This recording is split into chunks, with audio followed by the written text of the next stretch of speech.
Hello, ladies and gentlemen. Welcome to the Freak Show, presented by Guy Boston Sports. I am your host, Anastasios Klimos, aka the Greek Freak. Today is Saturday, February 26th, 2022, and I'm happy to be back to talk some sports with you. This is a little bit of a smaller show today, kind of a shorter episode. I don't have too much today. Just kind of finishing up answering some fan questions that I had from the previous show, as well as some fan questions that I received just this morning. So starting off, let's get right into it. Waste no time here. One question that I had missed on last week's show was the question of, will Aaron Rodgers or Russell Wilson be traded? Right? That was the one question on my last episode. If you saw, I even had it on the left side of the topics. Unfortunately, I was unable to get to it. So I figured start off this show. We don't really have too much football to talk about. We'll do one football topic. The rest of the show we'll talk about basketball. I think when it comes to the question of will Aaron Rodgers or will Russell Wilson be traded, it's very easy. On Russell Wilson's side, I do not think he will be traded. Right? I really do not think he will be traded. The reality is, right, if the Seahawks were going to move Russell Wilson, if they were going to move on from him, they would have probably moved on from Pete Carroll as well. And that's why, for me personally, I don't feel as though Russell Wilson, this is the year he'll be traded. Not to say that he won't be traded at all, because I do believe that his time in Seattle is coming to an end. However, I don't think it's this season. I think if they were going to move on from Russell Wilson, I think that they would have moved on from Pete Carroll. The fact that Pete Carroll is still there, and obviously now we're past the point where if they were going to move on from Pete Carroll, they would have moved on from him by now. I feel as though they're going to give this thing one more ride, one more shot this season, and if they miss the playoffs after this year, I think it's pretty safe to say that they'll probably move on after this season, potentially. But I think Russell Wilson, like I said, that's the big thing for me. The big thing is Pete Carroll is still there. I really don't think Seattle is going to hand over the keys to a rebuild to Pete Carroll. I think if they're going to rebuild, if they're going to get rid of Russ, they're going to blow the whole thing up, and they're going to go ahead and move on from Russ as well. Not to mention the asking price for Russell Wilson, I think is going to be insane. And although this is the year, there's a lot of quarterback-needy teams. I think teams like the Giants, teams like the Eagles, they're not ready to pull the trigger yet. Those are teams that have been linked to Russell Wilson. I don't think they're ready to pull the trigger because the reality is you're going to need at least, I think, 3 first-round picks to even enter the conversation. To even start the talks of, okay, can we get Russell Wilson? You're going to have to send 3 first-round picks to Seattle. That's a big asking price. That's just to enter the conversation. That's not the full trade. It's going to have to be somewhere around 3 or 4 first-round picks, a package of players. Probably in the case of, like, let's say the Giants or the Eagles, you're going to have to give up probably one of your young quarterbacks, Jalen Hurts, Daniel Jones. I really don't see those teams pulling that big of a trigger yet. Denver, of course, they're very quarterback needy. They're obviously linked to Aaron Rodgers, who we'll talk about in a second. I just feel as though the Russell Wilson, I just don't think it's time. I don't think it's time. I think Denver would pull the trigger for him. I think they would be willing to make a big splash for Russell Wilson. I just don't think, like I said, I don't think Seattle's going to do it. I think Denver's the only team right now who is honestly could say they're ready to pull the trigger and send whatever Seattle asks for. 3 or 4 first-round picks, young players, whatever. I think they're the only team that would actually do it. Pittsburgh, Indianapolis, a couple other teams that might be looking to change quarterbacks.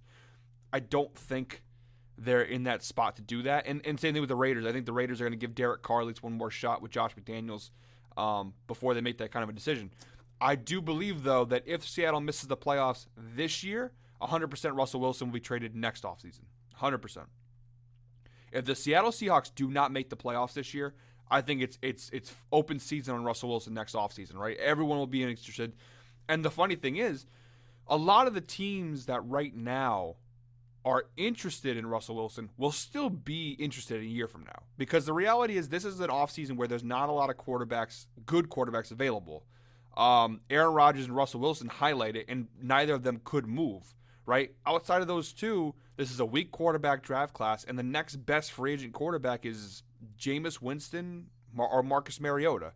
So there really isn't or even to maybe like a Teddy Bridgewater, there really isn't a big market for quarterbacks. There's not a lot of quarterbacks who can change a franchise. So the Eagles, the Giants, right? They ride it out with Daniel Jones and Jalen Hurts for one more year.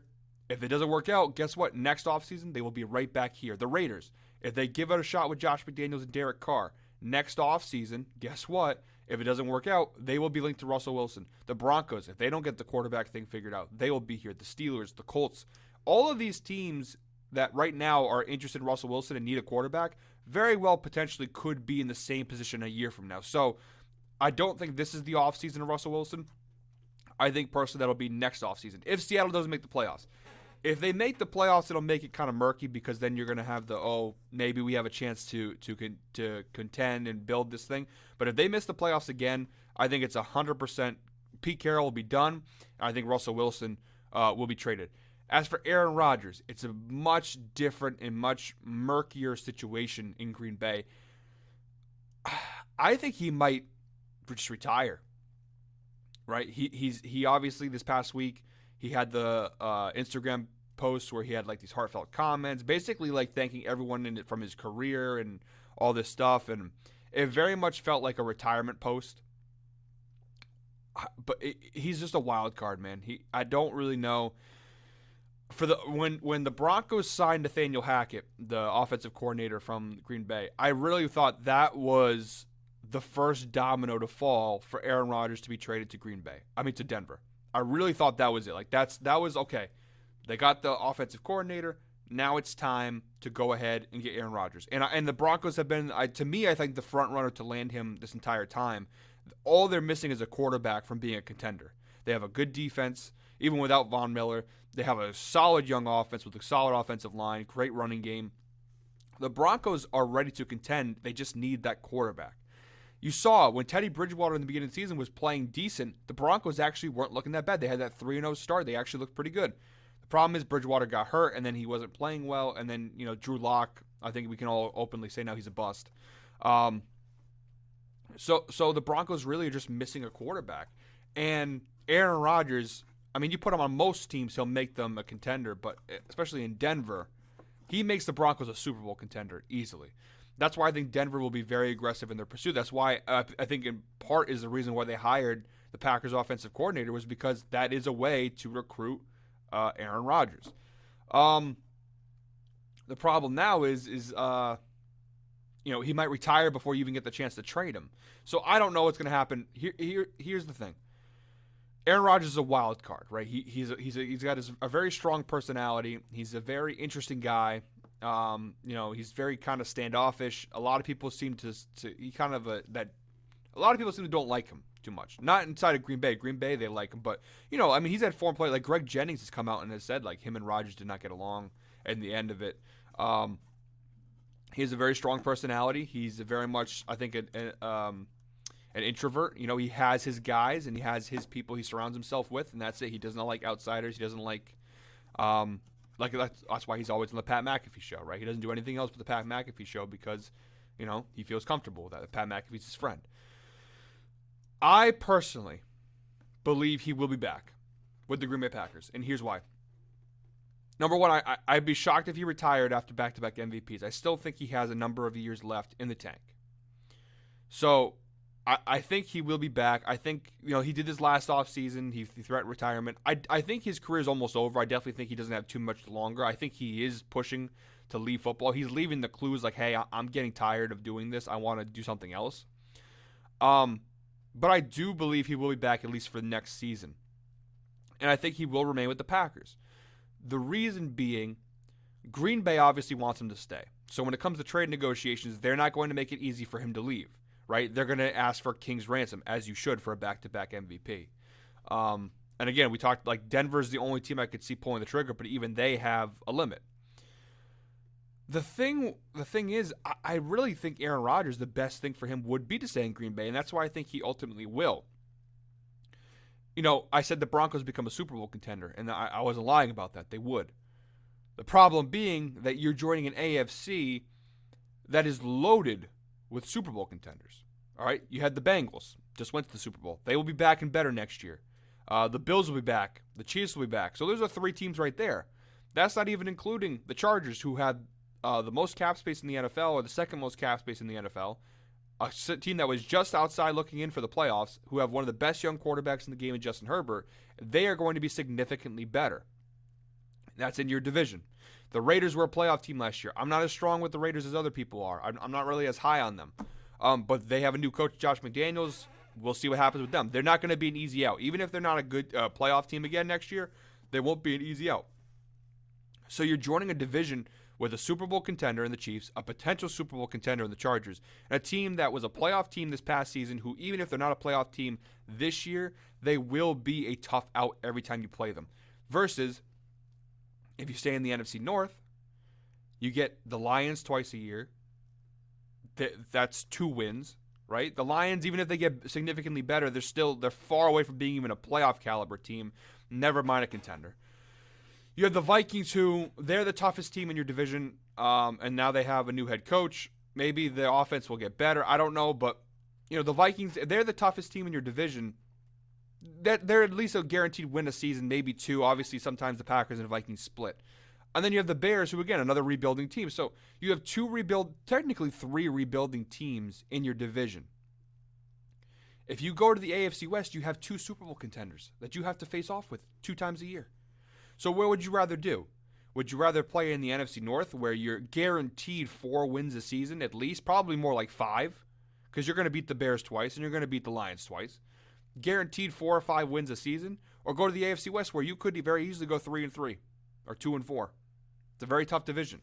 Not to mention, if you get past the division, you also have the Bills, the Bengals, the Colts, the Titans, the Patriots, the Ravens.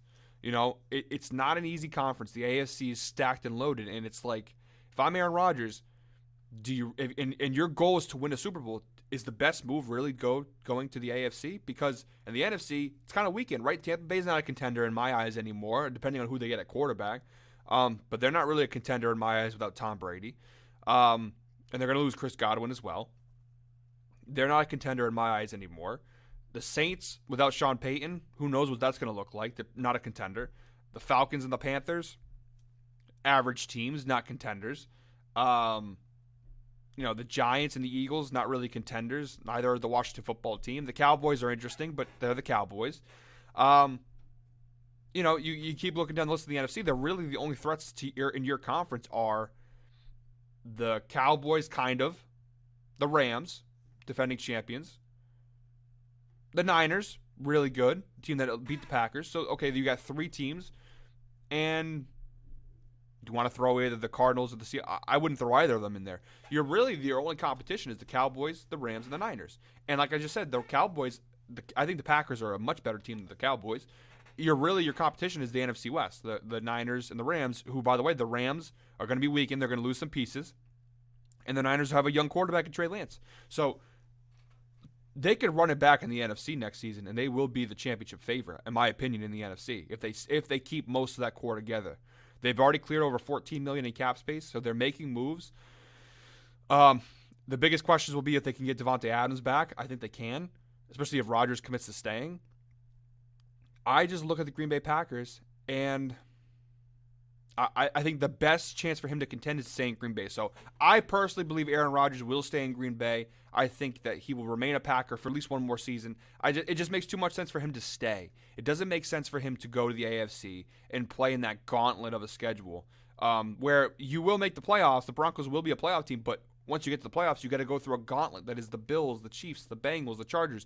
And the NFC, you have like 2 or 3 teams you have to worry about. And the toughest one is like the Rams or the Niners, and they're going through big changes in the offseason. The Packers have a chance to get better.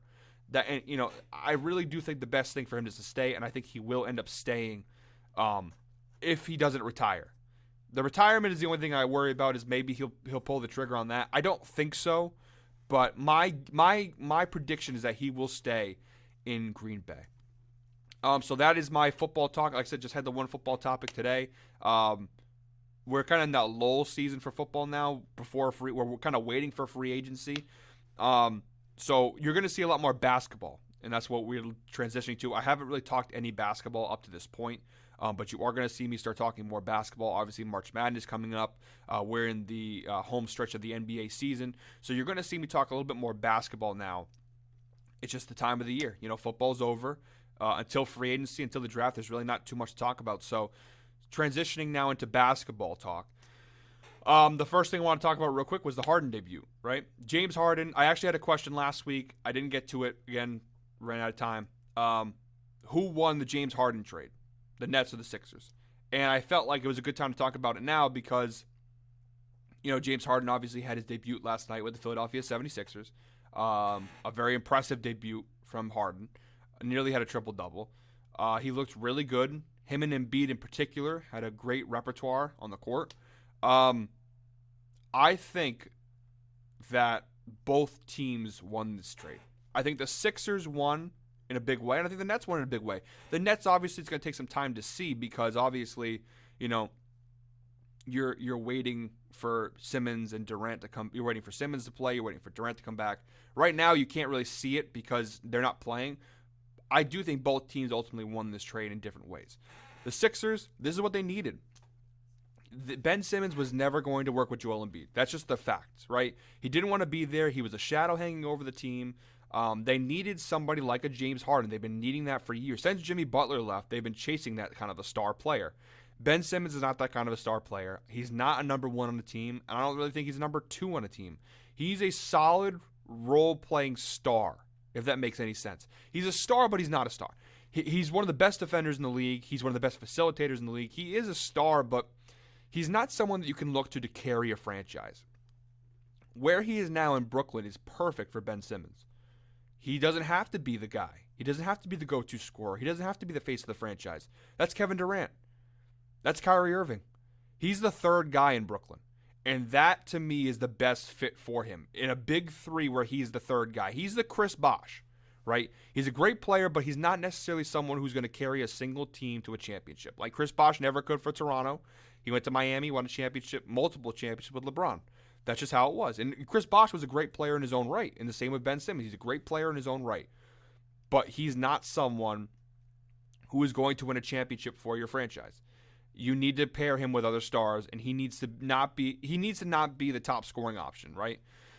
Philadelphia was putting way too much on him, and I don't blame them. He was a number one overall pick. You expect him to be the face of the franchise. That's just not who Ben Simmons is, in my opinion. I think in Brooklyn, in this role as the number three on the big, it's a part of a big three, that is the best place for him.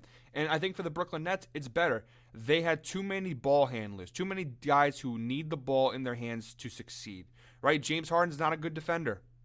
Not. Kyrie Irving, not a great defender. Kevin Durant's solid, but, he's getting older, injuries, They needed less of what they had too many guys who were, primary ball handlers who needed the ball in their hands to score. They were primary scorers. Now they were all on the same team. I think this will make the Nets better because it lets Kevin Durant and Kyrie Irving handle the ball more, do what they do best. And Ben Simmons, like I said, it's perfect. They don't need him to do much. As long as Durant and Irving are there, they don't need him to do much. They don't need him to score 25 a night. They don't need him to shoot the ball a lot. They just need him to facilitate. That's perfect for Brooklyn is now they have a facilitator, someone who is not looking for shots. He's not looking to score 25 a night. He's not a primary scorer. He's a facilitator. He's a defender. He's going to be able to do what he does best in Brooklyn. That's facilitate. Get better shots for Durant and Kyrie Irving. I think this is a great move. I think he's a great fit with the Nets. I also like the other guys they got, Andre Drummond and Seth Curry, great role players. One thing I was saying about the Brooklyn Nets, they did not have any depth. This was a very thin team. They're still kind of thin, but they got more depth with the addition of Curry and Drummond. They actually have a team now. I look at the Nets, and I'm like, they're pretty good. Kyrie Irving, Ben Simmons, Kevin Durant. You've also got some, Joe Harris. You've got some role players, Blake Griffin, Andre Drummond, Seth Curry, LaMarcus Aldridge. Now you're looking at a team that you're like, okay, this is pretty good. I think the Nets are significantly better now than they were with Harden. And that's not a knock on Harden. I just don't think he fit with this team. I also think the Harden trade in general was flawed because they gutted their bench and they gutted their youth to get him. And what you got left with was just a team that was so focused on three superstars and nothing else. And that's the problem. They needed more than three superstars. They needed depth. They didn't have it. This trade gives them. They still have their 3 stars, but now they have depth too. And I think Ben Simmons is a better fit next to Durant and Irving. He's not going to demand the ball. I do think this is a great trade for the Nets. I think the Nets absolutely win this trade, but so do the Sixers. This is a win-win deal. This is one of those trades where I think both sides absolutely wins. The Sixers, Ben Simmons, it's addition by subtraction. He wasn't playing anyways.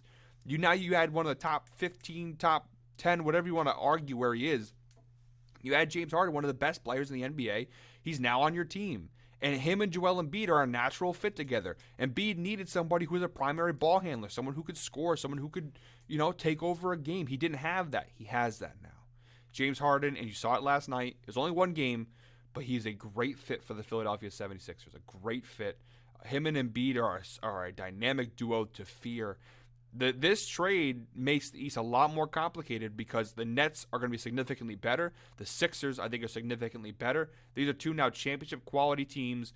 The biggest question with the Nets is when will Ben Simmons and Durant play together, because the season's running out of time and you do need some time to get chemistry, to get these guys playing together. That's my only question mark with the Nets is will they have enough time to get the chemistry and gel before the playoffs? But I think this is a win-win for both sides. And I think for the Sixers, you got your first look yesterday, and it looked good, man. The Sixers are a good team. You got a great coach in Doc Rivers. Harden and Embiid, you have your 2 superstars, 2 MVP caliber players. Great move for both sides. I think the Sixers, you're already seeing the early returns. The Nets is going to take a little bit longer, but this is a great trade for both sides. And it makes them both stronger contenders than they were before. They were playoff teams before, but now they're both, I think, legitimate championship contenders. Last thing, like I said, this is going to be a quick show, just wrapping it up. I'm going to have a longer show next week where I really go deeper into the basketball talks. My last topic is the Lakers.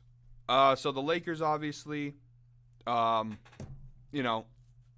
again last night to the Clippers. They're now 0-6 in the last 6 games against Tyronn Lue and the Clippers. The Lakers are a mess. They are a mess, and there's no sugarcoating it. They're not a good basketball team. They're just not. Even with Anthony Davis, this team still is very flawed. They're obviously a better team, and they're a playoff team with Anthony Davis, but they're flawed, even with AD. I truly believe, and I'm going to go more in depth on this topic next week. I'm just kind of giving you my early thoughts on this. I really do believe the Lakers should consider blowing this thing up. Now, I know they never will. I know they never will blow this thing up because it's LeBron James and he's a big name and, you can't trade LeBron. But the Lakers should truly consider blowing this thing up.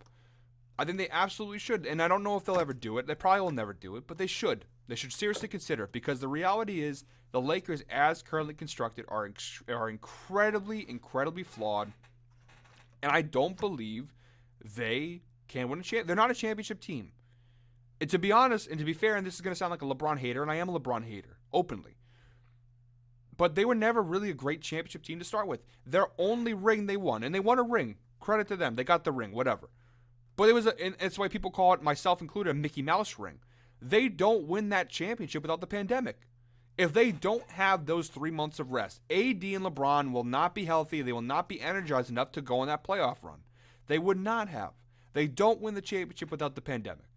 A rare pandemic is what helped them win a championship. And the reason why you can argue this and why people, they would have won anyways, what have they done since then? Since the pandemic, what have they done? They got beat in the first round of the playoffs last year, and this year they might not even make the playoffs. They have not been a great team. And what's happened in the last 2 years of the championship? Anthony Davis has not been able to stay healthy. LeBron James has not been able to stay healthy. This team is flawed in its design, and they made it so much worse when they traded for Russell Westbrook. They dug themselves in an even deeper hole than they already were in. The Lakers are flawed fundamentally. This is not a team built to support LeBron James. Russell Westbrook is the worst player you could possibly pair with LeBron. I don't know why people were hyping this thing up in the offseason. Oh, man, Russell Westbrook and LeBron, it's going to be a problem. Where's the problem? Yeah, it's going to be a problem for the Lakers. Russell Westbrook cannot shoot the basketball. How can he share the floor with LeBron? He does everything that LeBron does. He's a facilitator. He drives the lane. He's not a shooter. How do you pair him with LeBron? LeBron needs shooters around him, guys who he can pass it out to when he's driving in the lane, guys that he can swing it to, guys that he can move the offense around with. That's not Russell Westbrook. Westbrook is a guy who dominates the ball. He's a guy who he does it himself. He's LeBron light. You can't have two of the same kind of player on the court, especially when your big men. I mean, Anthony Davis is a solid shooter, but he's not on the court. This team is just fundamentally flawed. Russell Westbrook was the worst player you could ever possibly combine with LeBron James. They had a trade for Buddy Hield. It was right there. Buddy Hield's a perfect fit with LeBron James. A catch-and-shoot three-point shooter. That's what he needs around him. So when he's driving the lane or when he draws two defenders on him, you swing it out to the shooter, he hits the three, there you go. That's not Russell Westbrook. That's not Russell Westbrook at all. This team is flawed. It's old. It's just not a good team. And it's not going to get better anytime soon. This is not an easy fix, right? You're not going to fix this overnight. This is not like, oh, we'll just go in the offseason, we'll make a trade or two, we'll sign a guy or two, and it'll be fine. This is a big problem. The Lakers have a big issue right now, and it's not an easy fix. This is not a one offseason fix. This is a multiple offseason rebuild that they need to go through to fix this team. And I truly don't think it's worth it. LeBron James has been hinting to you guys. He's been saying it for the last couple of weeks. He's not going to be here much longer. You got maybe 2 more years of Bron before he leaves to go play wherever Bronny goes. And maybe the Lakers will find a way to draft him. And even then, LeBron's telling you, I don't have much longer. I got 2 to 3, maybe 4, 3 years left. His goal is to play 2 more years, play 1 year with LeBron James Jr., and that's it. He's got 3. He's telling you openly, I've got 3, at the most maybe 4 years left before I call it. If you're the Lakers, and I just told you, this is not something that's going to be fixed overnight. This is going to take 2 to 3 years to fix. LeBron's not going to be here in 2 to 3 years. So the best course of action then, why are you going to sit around and wait for LeBron to do to you what he did to Cleveland and Miami? He left them in ruins. Now, they have both bounced back since then, but it took years. The Miami Heat, when did he leave Miami? 2014? 2015? They weren't relevant again, truly relevant again, until the bubble. Like what, 4 or 5 years later? Miami, after LeBron left, they were kind of in a lame duck kind of situation where they weren't great, but they weren't good either. They weren't a bad team, but they weren't a good team either. And it took them getting guys like Jimmy Butler and rebuilding. It took years to do. They got to the finals, and now they're a good team, but That's what happened. Look at Cleveland. Both times he left Cleveland, he left them in shambles. Now again, they've bounced back. Now the James Harden trade really benefited them. Then they went on and got Karis LeVert. I mean, they have a good young team, but again, it took years. When did LeBron leave? 2018. It took them 4 years of rebuilding to become a solid playoff caliber team. That's what's going to happen with the Lakers. If they don't make moves now, it's going to have the same thing. They're going to bring this team back next year with some minor fixes here and there. And maybe they'll be better, but not going to have to win a championship. This team needs a lot of work to be a championship contender. I just don't think it's in the cards. They don't have the cap room. They don't have the assets.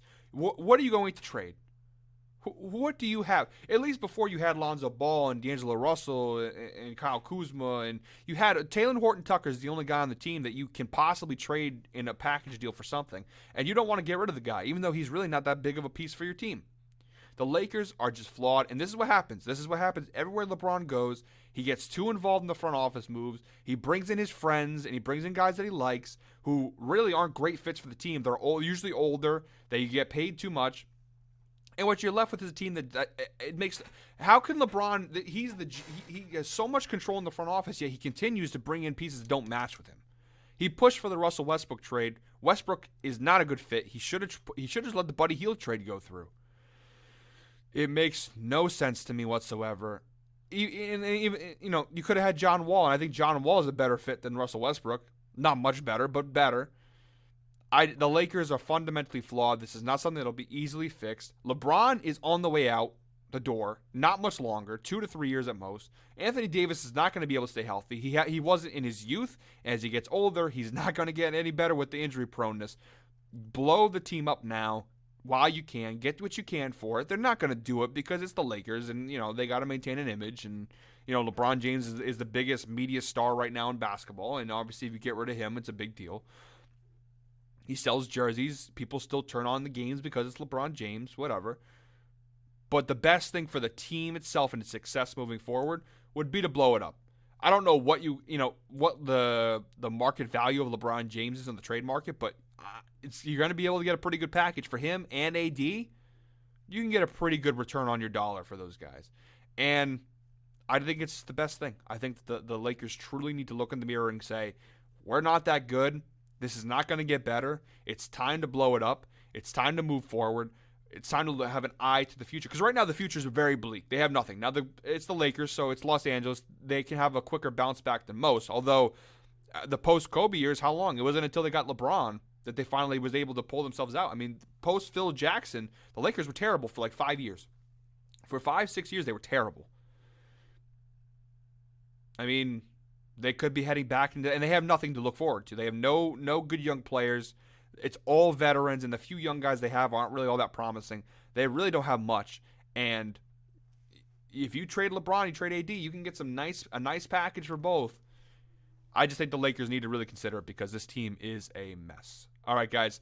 That's it. I know it was kind of a shorter show today. I don't really have too much for you. Like I said, next week I'll be back with a longer episode, some more things to talk about. Thank you always, guys, for listening. Make sure to like and subscribe and go check out GuyBostonSports.com for more blogs, videos, everything from myself and other content creators for Guy Boston Sports. Thank you for listening, guys, and I'll see you around. Have a good one.